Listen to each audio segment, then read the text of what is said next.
Bailey ব্রিজে ঝুঁকি নিয়ে চলছে যানবাহন। প্রশস্ত কম হওয়ায় চলতে পারে না একটির বেশি যান। অথচ বরগুনার আমতলী তালতলী সড়কের আর পাঙ্গাশিয়া বাজারের পাশেই এই বেইলি ব্রিজ অতি ঝুঁকিপূর্ণ ঘোষণা করেছে কর্তৃপক্ষ। ভোগান্তি কমাতে ২০২০ সালের এপ্রিলে প্রায় ৫ কোটি টাকা ব্যয়ে শুরু হয় নতুন সেতু নির্মাণ কাজ। ১ বছরের মধ্যে শেষ হওয়ার কথা থাকলেও পেরিয়ে গেছে ৪ বছর, কিন্তু এখনো বাকি অর্ধেক কাজ। ৪ বছর শুরু হয়েছে, কয়দিন করে আবার চলিয়ে যায়, মাল দিতে পারে না। এটা কবে শেষ হইবে না কি হইবে এটা তো বলা যায় না। এখন আর একটা ব্রিজ আছে, এটা ভাঙ্গি ছুটে গেছে, তার কয়েকদিনের মধ্যে হয়তো এটা ভেঙে যাবে। আর এর থেকে যাতায়াত করা কষ্টসাধ্য ব্যাপার। আমরা আসা যাওয়া করলে অনেকখানি ডাববে যায়, আমাকে অনেক ভয় লাগে।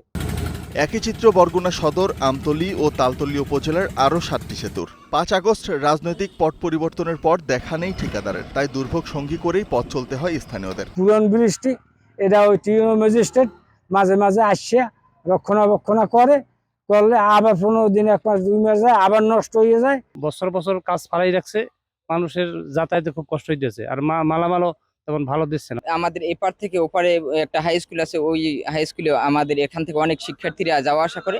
এই জন্য এই এলাকাবাসী এই দুইটা সাঁকোর ব্যবস্থা করেছে, কিন্তু আমাদের কন্ট্রাক্টর যে ঠিকাদার পাইছে উনি এটা নিয়ে এখনো অনেক গড়িমসি করতেছে।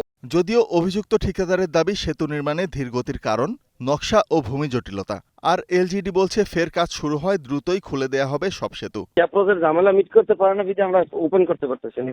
কারণ আগে যখন ব্রিজ টেন্ডার হয়েছে তখন অ্যাপ্রোচটা ভাবে ছিল না, এখন আবার অ্যাপ্রোচ করতে যাই আরেকবার রাস্তা বের হয়েছে।